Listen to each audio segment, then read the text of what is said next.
Kaixo guztioi, hemen gatoz beste behin ere zuekin arratsalde eder bat pasatzeko asmoz. Gaurko saioa gainera sorpresaz beteri dator, izan ere bi gonbidatu berri izango ditugu gurean. Irrikitan zaudetela beraiek ezagutzeko, bagoazen ba saioa hastera.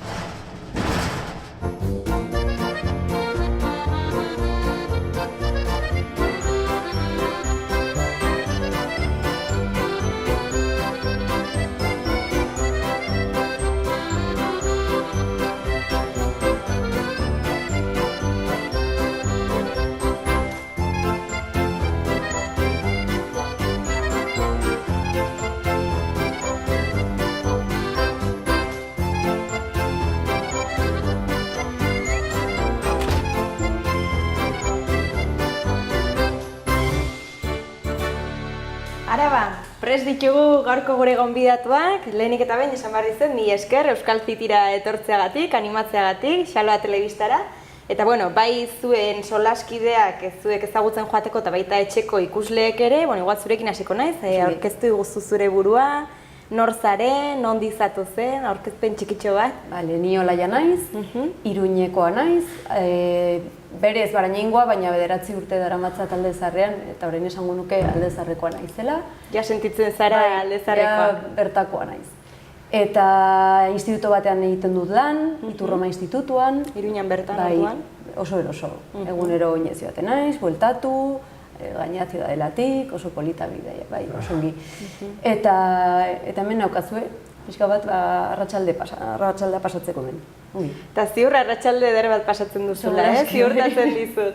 Eta bueno, beste aldean nor dugu, kontatu iguzu, nondi zatu zen? Bai, ni Iñaki naiz, 39 urte ditut, Iruñekoa ere bai, eta baina lan egiten dut Elizondoko lanbide eskolan. Eta, bueno, egunero ez naizan bizi, egunero joan eta etorri egiten dut, baina nagian igual ohituraren poderioz ez zait bide luzea egiten, ez? Bai, gola errepidean 40 minutuko bidea, baina angustora, ez? Eskola txiki batean. Eta bueno, hora etorri naiz, hor, pixka bat, hainbat gauzei buruz Olaiarekin hitz egitera. Eta gustu handiz entzungo ditugu, bai nik eta bai etxekoek ere.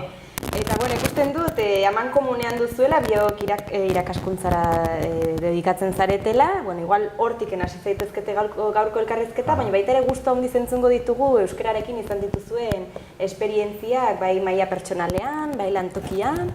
Eta bueno, bakarrik utziko zaituztet, eta bueno, denbora batera itzuliko naiz, zer moduzo azten ikustera. Animo, gero arte. Vale, mila esker. Pinari gabe, alegia. Olaia, Iruña, Barañain. Zakiz zer esan, zen Barañain esaten badut, batzuk esate didate Iruñekoa naizela eta alderantziz. 35. Irakaslea. 3 urterekin ikasi nuen, beraz, ez dakit zer esan. Zara. Ikasleekin, lankideekin, lagun askorekin, bizi lagun askorekin, gero eta jende gehiagorekin egia esan. Oraindik ikasten ari diren hoiekin. Bat ditut adibide batzuk kuadrillan eta oraindik ezin ditugu oso elkarrizketa sakonak izan, baina bueno, espero dut etorkizunean zuka. Ez, hemengoa. Ez zinezkoa. Kurtso hasiera, zer moduz Olaia kurtso hasiera hau? Bueno, pixkanaka buruak kokatzen, esan beharra dago, bai. 2 hilabete pasa ditugu gure artean, badakizu bakarrik kexatu gaitezkela irakasleen artean. Bai. Ni ez naiz kexatzen den horietakoa, gogorra egiten dela batzutan. Iraian, batez ere badelako mozten duzu erabat eta murgildu berzara 3 egunetan erabat. Eta ikasleak, eta ez daki zenbat gauza antolatu behar dituzu, prestatu fitxak ez daki zer, bada kontraste handia. Nik uste hori, irakasleak garen heinean denek sumatzen ditugu sentsazio berdinak. Batzutan bada oso lanbide bakartia, irakaslea, gela, bakarra da sentsazio dago batzutan, baina gero hitz egiten duzu eta badaude orain aipatu dituzun gauzak, ailegatzen zara eta denek ze sentsazio daukagu. Ailegatu eta ja biharko egin behar da ezak zer. Eta adibidez, ostiralean hasten gara ikasleekin, zuek ere bai. Zentzatu, Iturrama institutuan, nik ikasi nuen. Bai? Noiz, bueno, bai, duela urte batzu. Ja duela, bai. Eta gustora gontzinen han? Oso oroitzapen onak ditut, ez? Igual denboraren poderioz ere ez idealizatu, ez da horren beste, baina nik aitortzen dut garai batean nola zen, BUP eta UBI, banaketa hori zela, ni hori zen naiz hirugarren BUP eta UBI edo KOU zen bi ikasturte horiek asko gozatu nuela. Zeren gainera eta eredu bakarra zegoen? Azkenengo urteetan bai, aldatu zen. Justo promozio horretan hasi ginen Iturrama Institutua bai gaztelaniaz eta bai gaztelaniako ikasleak zeudela eta euskaldunak, baina ja hirugarren BUPen edo, nik uste hor nonbait, denak euskaldunak ginen. Bai. Nik oso giro eta mantentzen duzu harremana, ez eguneroko horretan, baina hango han ezagututako jendea gordetzen duzu pixka bat betiko. Oso handi bilakatzen ari da. Gero eta ikasle gehiago ditugu, 800 piko ikasle, aurten, irakasle berri pila eta horretan gabiltza. Kokatzen, eta zu non zabiltza? Elizondoko lanbide eskolan. Gure aldiz bada ikastetxe txikitxo bat, gero eta handiagoa, lanbide heziketa adarra da eta duela gutxi arte bazen administraritza eta mekanizadoko adarrak, baina niaz sartu dira bi espezialitate beste bizi bat eman diotena ikastetxeari, osasun arloko ziklo bat, oso interesgarria, eta turismo arloko ziklo bat, interesgarria. Lanbide heziketako zikloak interesgarria dira eta kasu honetan Elizondoko lanbide eskola ongi hornitu dute. Eta 2020an aipatzen da, iparralde horretan, pixka bat lanbide heziketa aldetik zentro handi bat ez dagoen eremu batean, zen dena dago Iruñerritik bera, Tuterakoeti, Tafallan eta baude ikastetxe handi batzuk, lanbide heziketa aldi dagokionez, iparraldean ez dago, Nafarroako iparraldean. Eta 2020an bai egingo dela, bideratuta dago hezkuntza departamentutik, lanbide heziketako ikastetxe potente bat, handi bat, berria, Oronozen eginen dena. Bale, bazen garaia, ez da? Bai. Eta dena euskaraz? Eta dena izango da, dena da euskaraz. Iruñan oso zain. Bai. Ama da, karo, euskararen presentzia nik hori sumatzen dut, txikitatik, hemengo Iruñan, ikasi guztu, gaztelanianen presentzia, han, Elizondo, Baztanen, eta, ondoko baiaretan, Malerreka eta euskararen presentzia desberdina da, herri batetik bestera, bere berezitasuna ditu, baina euskararen presentzia nabarmena da eta ama hizkuntza, eta nabaritzen da. Ikasleengan, ikastetxearen giroan nabaritzen da euskaldun giroa. Erresago aterako zaie euskaraz egitea. Dudari gabe. Hori da gu Iruñan daukagun erronka. Oso zaila. Jarraitzen du, Bai, ikasleek gurekin euskaraz egiten dute, baina beraien artean dena gazteleraz. Bada zaila, baina nik gogoan dut ikasle garaian ere, nik barainen ikasi nuen, antzeko egoera bizitzen genuen. Ni hasi nintzen nire lagunekin era aktibo batean euskaraz egiten, euskaraz egiteko aukera hori galdu nuenean. Unibertsitatera joan, ikusi nuenean, ez badut hitz egiten, galduko dut ikasi dudan guztia. Hor pilak piztu eta aldatu nuen txipa, baina egia da era aktibo batean egin behar duzula aldaketa hori zen, ateratzen zaizu oso errez gaztelera beti. Batez ere zure gauzei buruz hitz egiteko zen, era arlo akademikoan oso ohituta gaude, eta nik ez dut arazorik hitz egiteko euskaraz klasean, baina egia da adibidez haserretzen zarenean, hasieran egiten zaian pixka bat zaila. Pinari gabe. Iñaki. Iruña. 39 berriki eginak. Irakaslea. Gustatzen zait esatea euskalduna, behin euskara irakasle batek aipatu zian oso ideia polita, euskara oso hizkuntza generosoa dela, berez euskara dakiena euskalduna da, orduan hizkuntzak euskarak berak ematen dizu euskaldun kategoria, orduan euskalduna. Gero eta jende gehiagorekin, lagunekin, garai batean ez nituen horren beste lagun euskaldun, baina ikasi dute, lanean jakina, Elizondo lan egiten dut, eta gero eta esparru gehiagotan. Mundu guztiarekin, eta igual erraztasun gehiagorekin, gaur egun daukagun erraztasunan baino gehiagorekin administrazioan edo erakunde publikoetan, ez? Kostatzen da batzutan, euskaraz egitea. Zukaz egiten dut. Ez? Momentu honetan ez, mundu guztiak ezakielako euskaraz, eta orduan haiek muga hori daukate, eta euskara dakigun mundu guztia ere ez dugulako euskaraz egiten. Haserre txiste bat kontatzen. Horia, barre egiteko giro batean, besta giro batean, ongi zaude, eta egia da. Dena den, nik ere hori sumatzen dute. Azkenengo urteetan, garai bateko hori sumatzen dut, ikasleengan gaztelaniako joera hori, baina zenbat lan egin den eta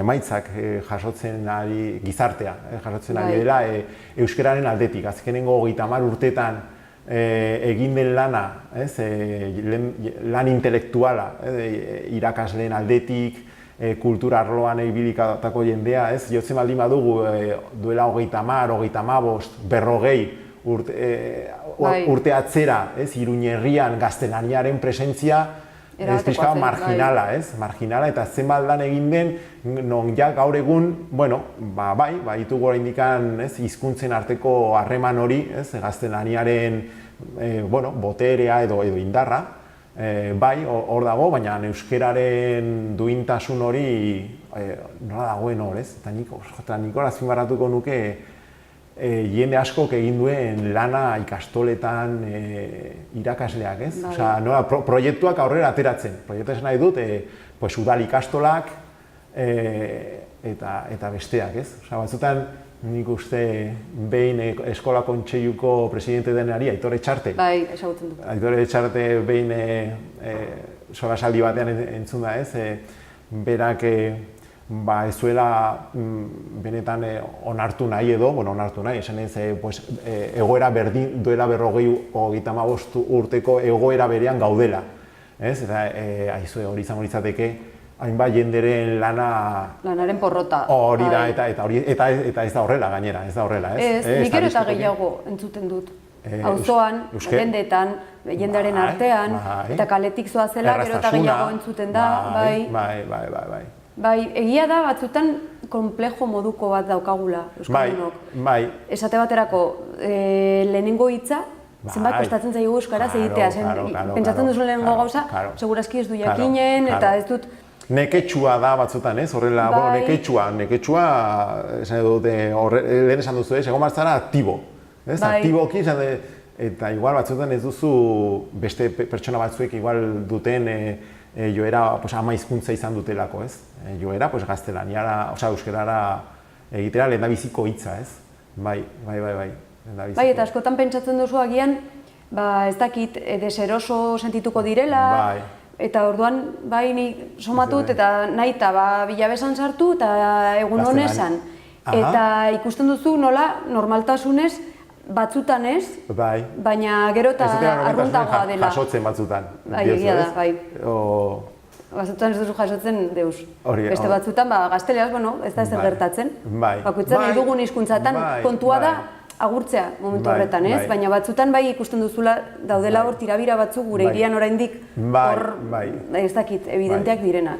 Ni batzutan, esate hori, ez? Euskara pairatzen duela, ez? Batzutan nik esate dut, argi dago, zenbait jende euskararen kontra egiten duela, edo gainera gaur egun, ez dakit oso modu, inork ez dizu esango, politiko bakar batek ere ez du esango euskararen kontra dagoenik. Ez zupeneko bat, Nafarroa bai, edo, esan dut, politikoak orokorrean, bakar batek ez du esango ni euskararen kontra nago. Zeren euskara da, euskara altxor bat da, hizkuntza bat da, eta ez?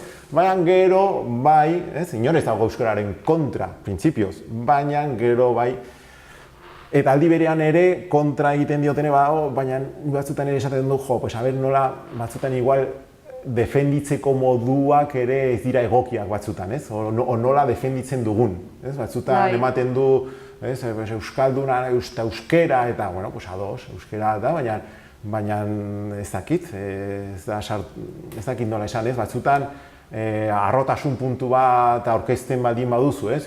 Ni euskalduna ez eta euskeraz egiten dut, ez? Eta nizu baino gehiago naiz. Eta, bueno, tira, ez da hori. Osa, batzutan hori, ez? Nola atakatzen den eta batzutan ere defendatzeko moduak ere ez dira egokiak eta horre guztia euskeraren kalterako, ez? Beti, bai. Mendia, argi eta garbi.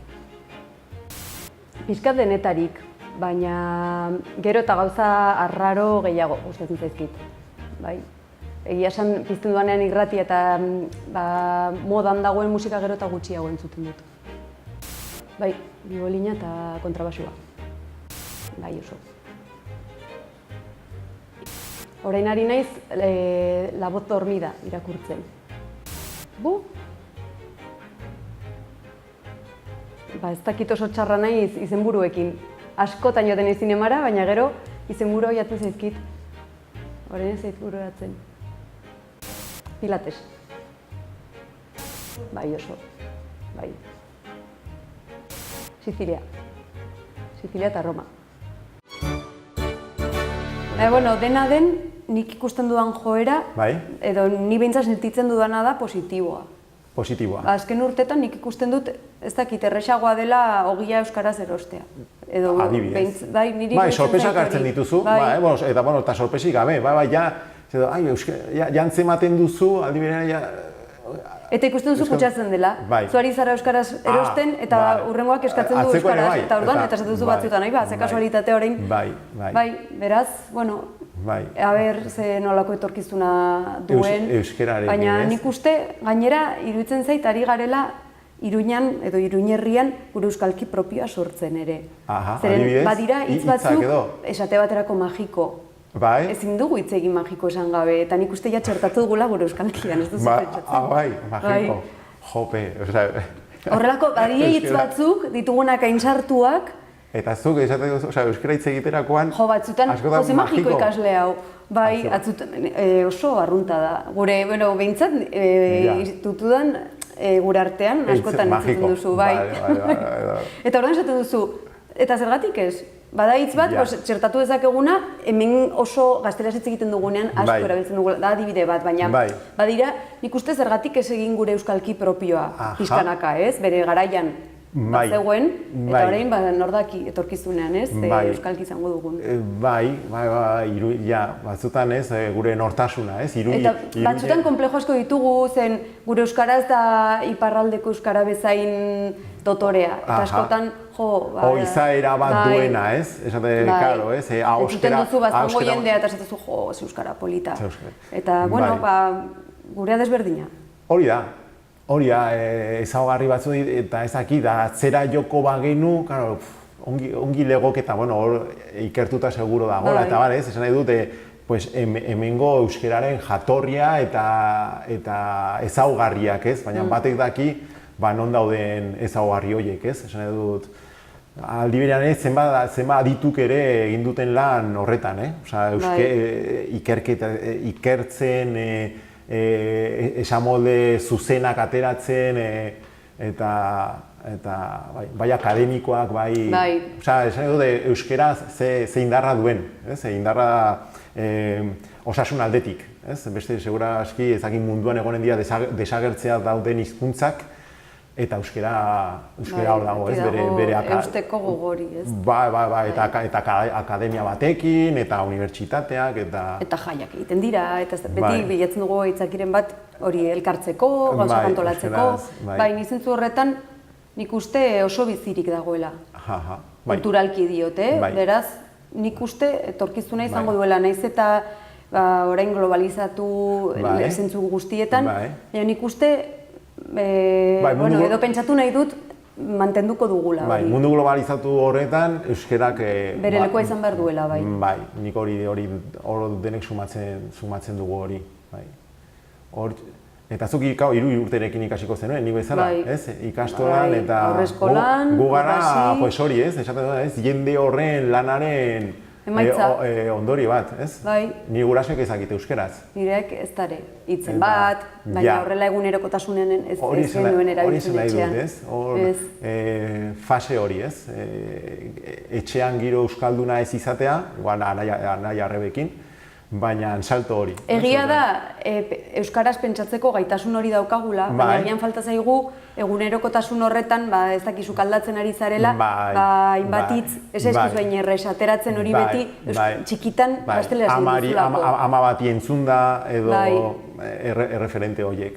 Bai, baina, nik uste, pizkanaka, gero eta restasun gehiagorekin ikusten dut nire burua, zentzu horretan ere. Gero eta esparru gehiago barneratzen ditut.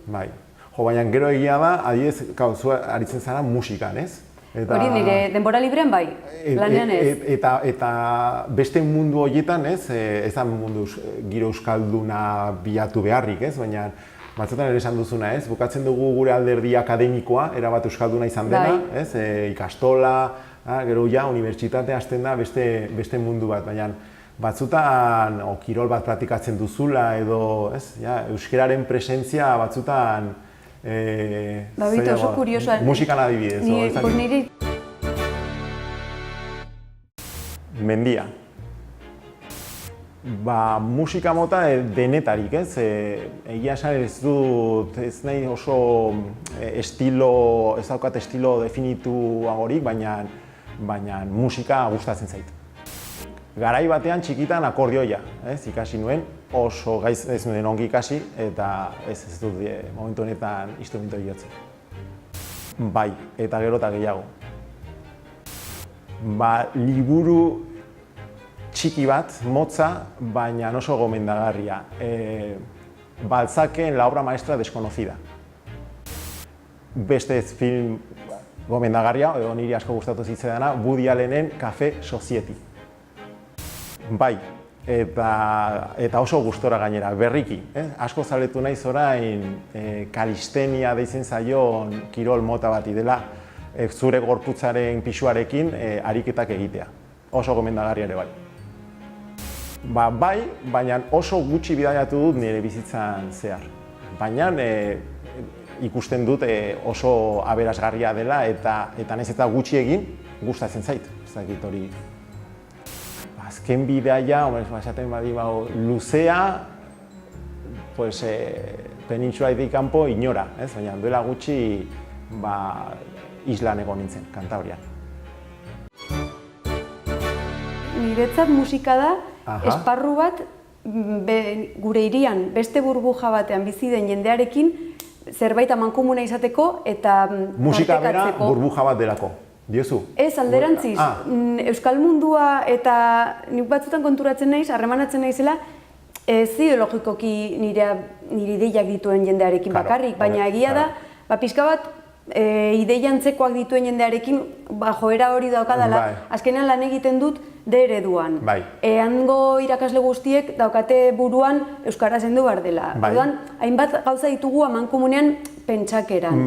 Eta batzutan, nire sensazioa da gure hirian bizi garela esparru itxi batzuetan, isolatuetan.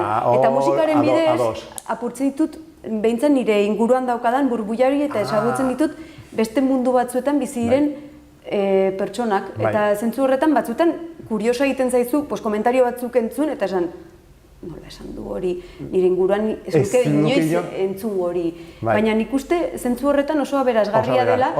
Batzutan ez da erresa, entzutea, zuk onartzen ez dituzun hainbat gauza, baina tokatzen zaizu horrelako esparruetan zeinetan lotura, kasu honetan musikala izan den, eta oso kuriosoa da. Nik uste hori dela bultzatu edo justo hori zabez, Iruñerria, bada zerbait txikitxoa, eta esaten duzuna, batzutan multzokatzen gara, euskaldunak, eta pentsatzeko modu hauek, eta jaia egiteko modu hau, eta ez dakit zer, eta egia da hori uztartzea beste jende mota batekin, bueno, mota, pues igual euskera ez dakiterako, edo niri joera hori gustatzen zait. Zere bestela hori ez. Aberasgarria da eta kolokan jartzen dituzu zure aurre iritzia. Eta harreman izateko modu batzuk dituzu, ez dakit, euskaldunak historikoki estereotipoa, ez,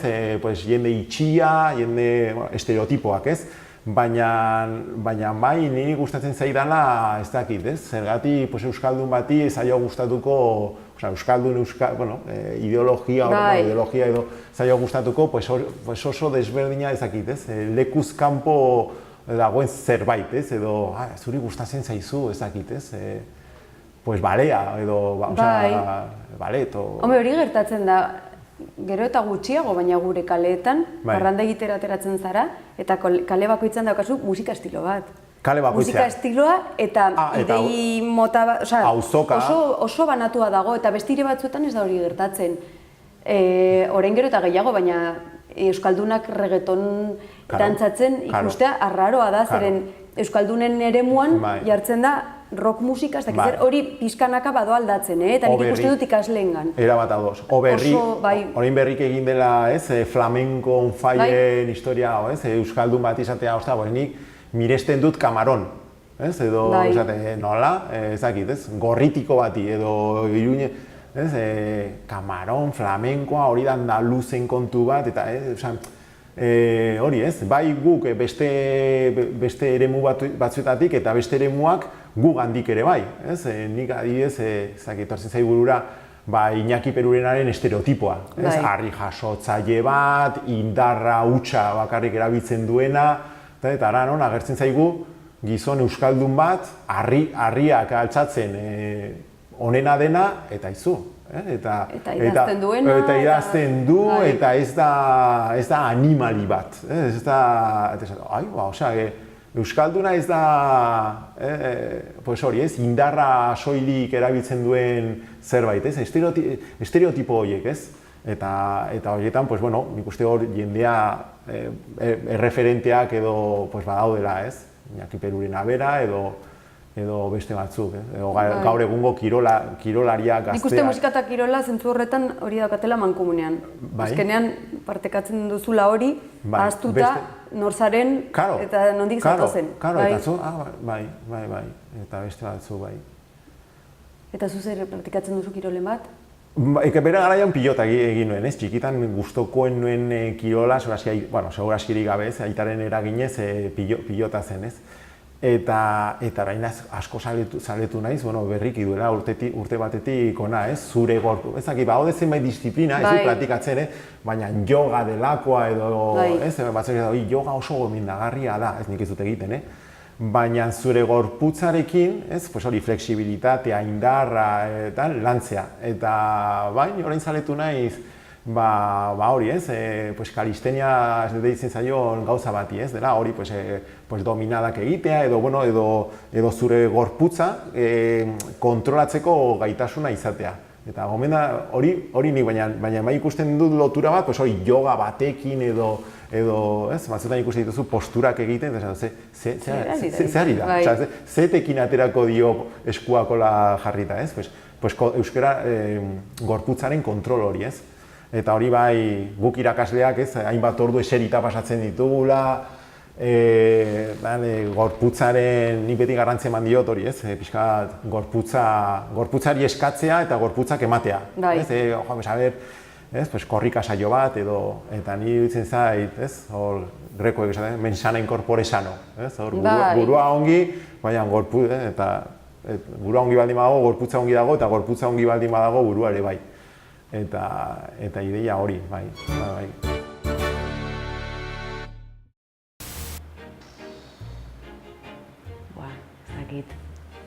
Ez dakit, orain horrela, ez dakit. Gainezka zaudenean. Entregatu behar dituzunean gauzak, eta gainera pertsonalki zerbait gertatzen denean, badira momentu batzuk esatu duzula, ze gustora egon izateke hilarrian. Ez dakit. Batzutan elkar ulertzeko gune gehiago. Ni alde zarrera joango nintzateke, handik buelta bat eman, eta segurazki Takoneran amaituko nuke pixkat mendiak inguruan izanik. Ez naiz inoiz han bizi izan, baina Bartzelona oso gustokoa dut. Ez betirako, ez nintzatekean geratuko, baina nik uste urte pare bat egoteko oso hiri aberasgarri izan daitekela. Nire herritik.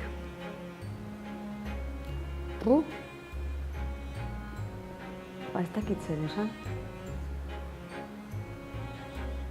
Beatrizeko garroteren bat agian.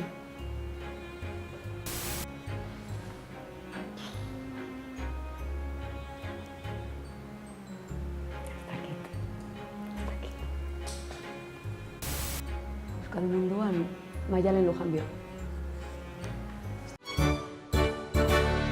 Zu kiroli praktikatzen duzu? Ez naiz oso kirol zalea, baina berez oso mugitua naiz. Bai egiten dudala pilates ere, zentzu batean antzekoa izan daitekena. Bai, estiramenduak. Bai, eta gero indarra ere, barruko indarra. Bai, sabelaren antzean dauden giharren indartzea lantzen da asko, eta baina baritzen duela bizkarra asko oso bedakazula. Bai. Zuk ordenagailuaren aurrean denbora pasatzen duzu, ez? Bai, nik uste berez tentsionatzen naizela beti horrela. Ni gauza berarengatik, ordenagailu aurrean egon eta ez zara konturatzen, baina eskumuturrak, eta pasatzen duzu konturatu gabe pare bat ordu. Eta egun bat, hurrengo egun, aste bat, eta momentu batean nabaritzen duzu, ze komenigarria bai. Dena den nik oraindik ez dut lortu disfrutatzea. Kirolarekin, pilates horrekin? Gogo ditudan pilates egiteko. Beti ditut gehiago beste gauza batzuk egiteko, baina egia da, nabaritzen dudala egin ondoren onurak dituela, orduan egiten dut. Beste gauza batzuekin, bai. Baina txip hori, ez? Egia da, ez? Gorputzak eskatzen ditu, nahi dut hau egitea, ez? Bai, nik entzuten diodanen horbait, ze gogo dituan korrika egitera joateko. Zinbidia, nik hori ez dut inoiz sentitu. Agian taldeka, gauzak ite dituztenen artean ulergarriagoa da, futbol partia bat jokaztuko dugu esak zer, nik ez dut hori egiten, baina ulertzen du gehiago, zer horria dago beste zerbait. Baina bestela beti dituzet oso kuriosoa, ze gogo korrikatzeko. Lankideen artean adibidez ikusten dituzu kiroltzaleak, kirolariak, irakasleen artean, ez bereziki, ez? Ez daukagu hori horrela oso amankomunean. Gainera, bizi gara oso azkar. Askotan ez duzu denborarik ere ezagutzeko ondokoa. Ez dakizu zer egiten duen. Bai, hori diozu ikastetxean bertan, ez? Bai, batzutan goaz oso azkar. Eta batean joten zara mendira eta topatzen duzu zakin hor, ez nekien mendia guztokoa duzenuenik. Ez dugu batzutan astirik ere ezagutzeko. Zuek osotana, zenbat irakasle? 80 inguru.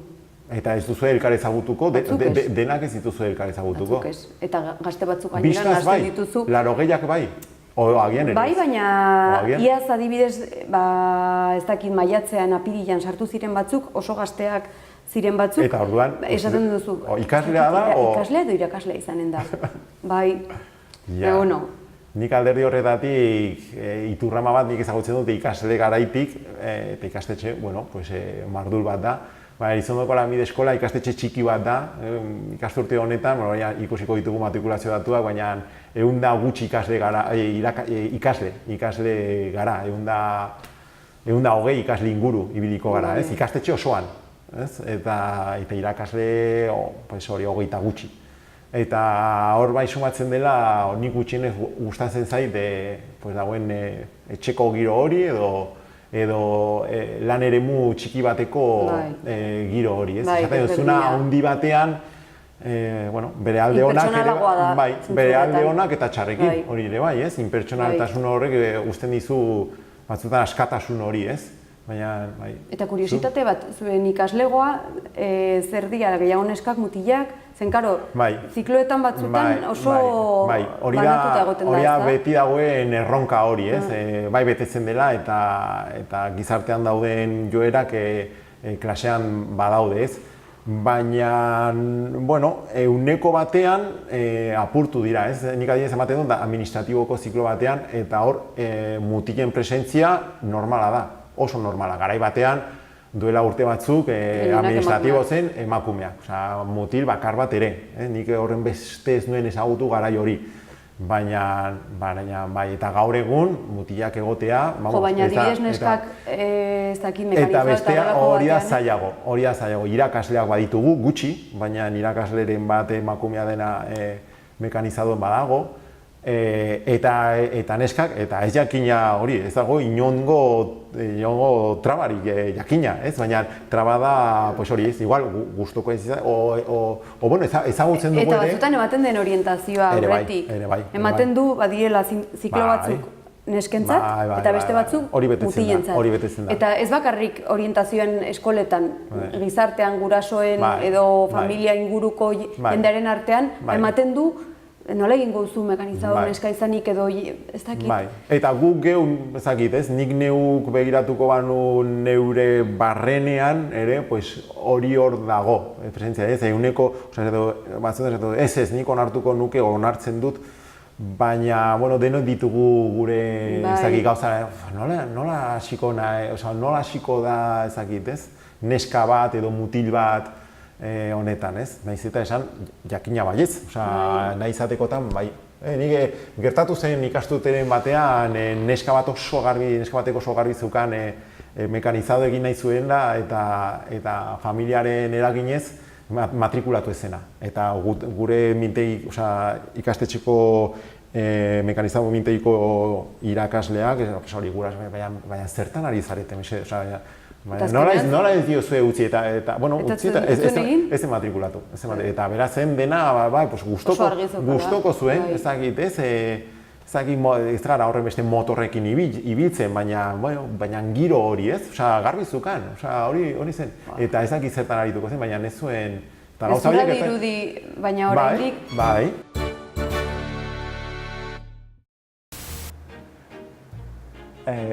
Txistea, etortzen zait, bat tatuajeren inguruan, esaten dira, doala pertsona bat tatuaje bat egitera, eta orduan tatuaje egileak esaten dio,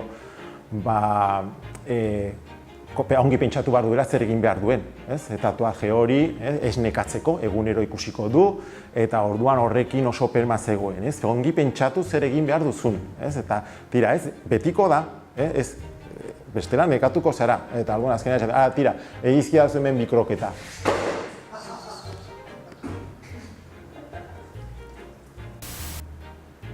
Azken garaian ez dut olako egoerarik gogoratzen. Igual urteekin gero eta konsekuenteago zara egiten duzunarekin eta esaten duzuela tira aurrera. Gero eta igual irekiago, hori bada, irekiago izatea edo batzutan ezakit, eremu hori ere gure esarma bada, eremu txiki hauek txikiak gara eta igual pentsamolde mota gutxirekin, eta orduan, igual pentsamolde mota zabalagoak onartzea modu errazago batean. Gero eta gehiago gustatzen zait Iruñeko Alde Zaharra, eta gainera zortea daukagunez orain Iruñeko alkatea historialaria izatearekin, eta gainera bere alderdi hori publikoki azaltzen duenez, gero eta gehiago ikasten ari naiz garai bateko Iruñari buruz. Eta gero eta gehiago gozatzen dut Iruñeko Alde Zaharrari buruz. Ez dut hola bat buruan, baina igual bizitzeko pentsamolde diferentea dela eta Karibe aldeko Kuba aldea edo bere gabeziekin, baina, batzutan guk baitugu eskemak oso ezarrita eta han baituzte igual egiteko erlazionatzeko beste eskema batzuk eta alderdi horretatik igual han, Kuban.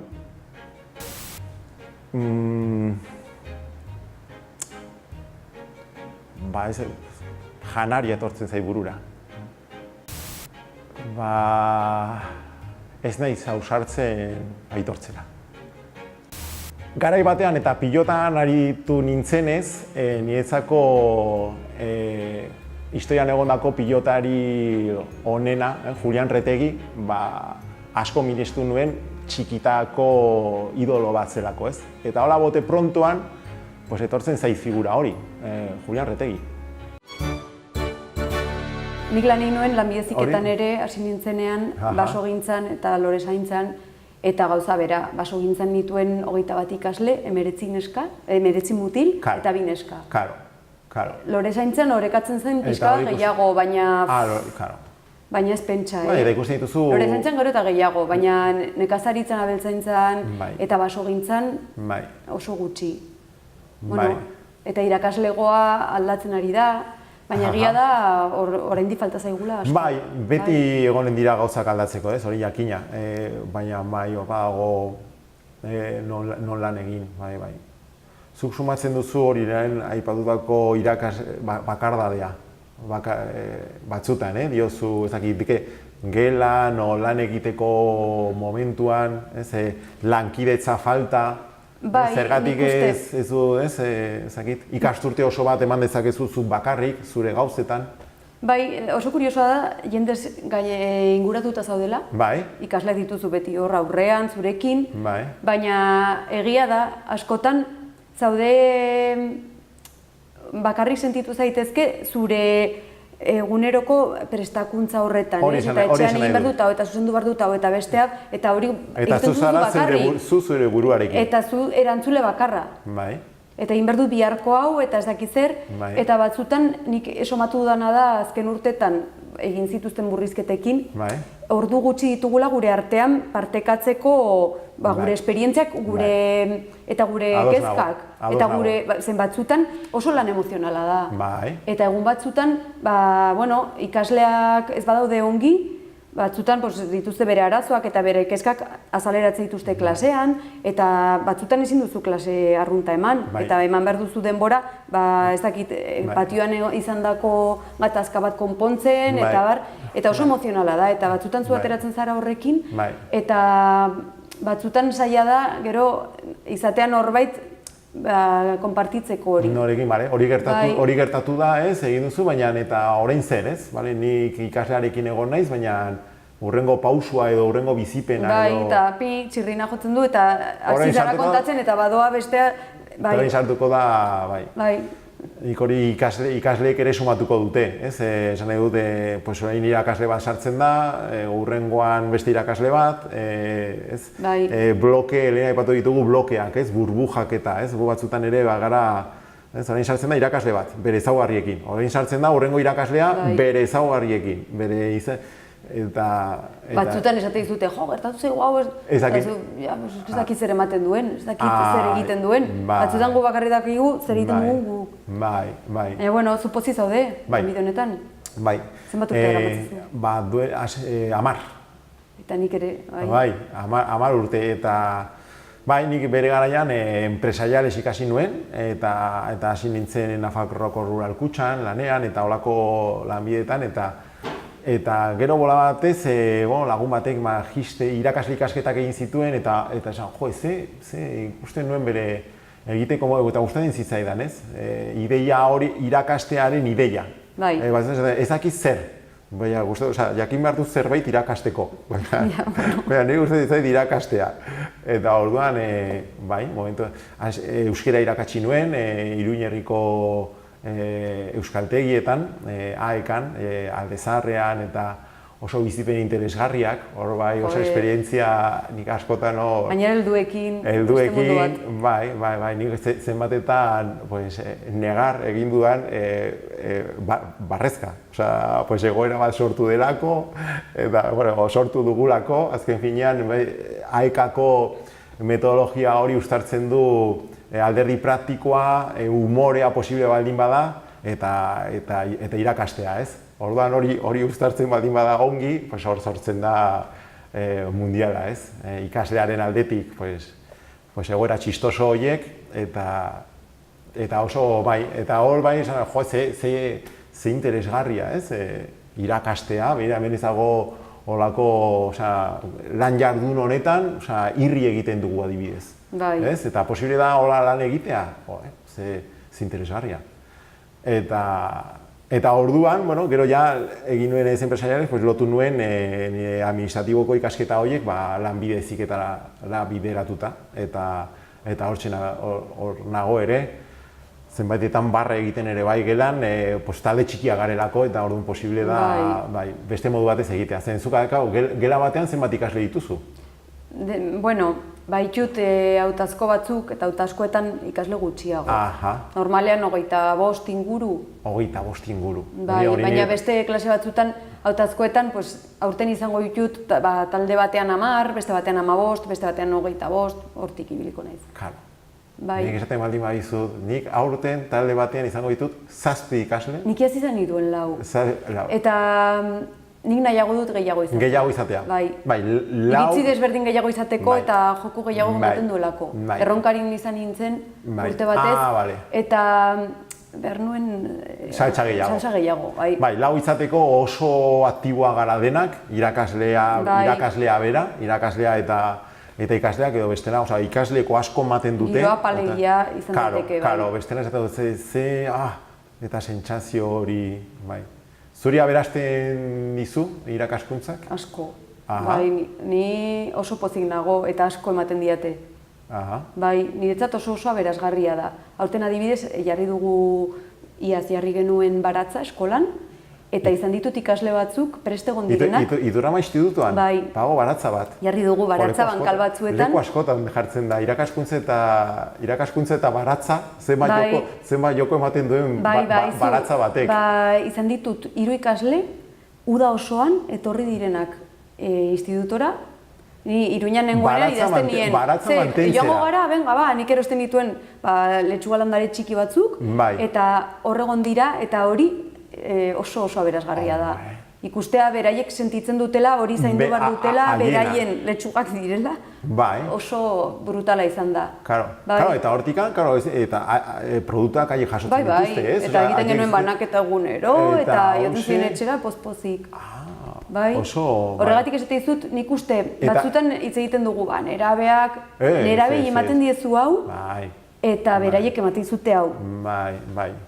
Ez beti, baina askotan oso erantzun positiboak izaten aldi dituzu. Askotan igual jasotzearena ez da jasotzen ematen dena edo eskaintzen dena ere igual oso aberasgarria ez delako, oso interesgarria edo, ez, honetan ari naiz eta orduan ez da bueltan jasotzen. Baina zerbait interesgarria edo piztuta, jakina, hor ja haiek hartzen dute indarra, bai.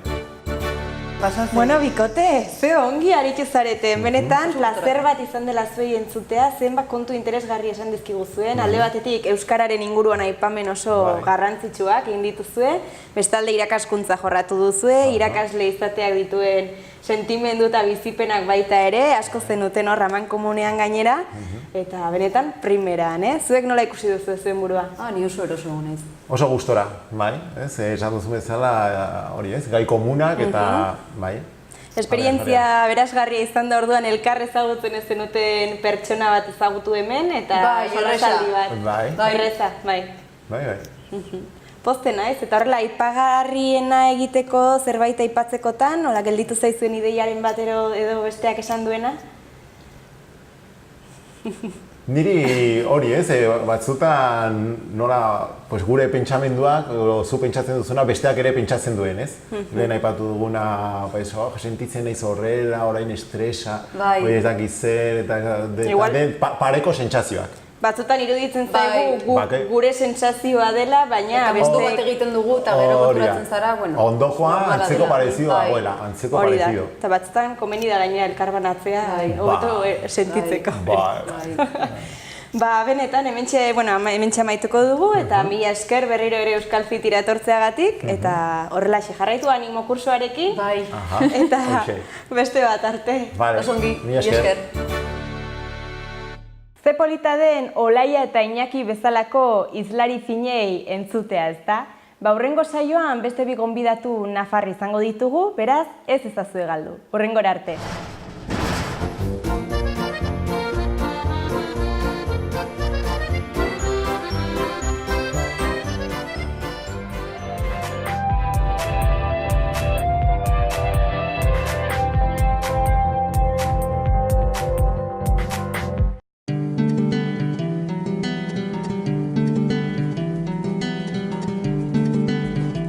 Saio hau Nafarroako gobernuak diruz lagundu du.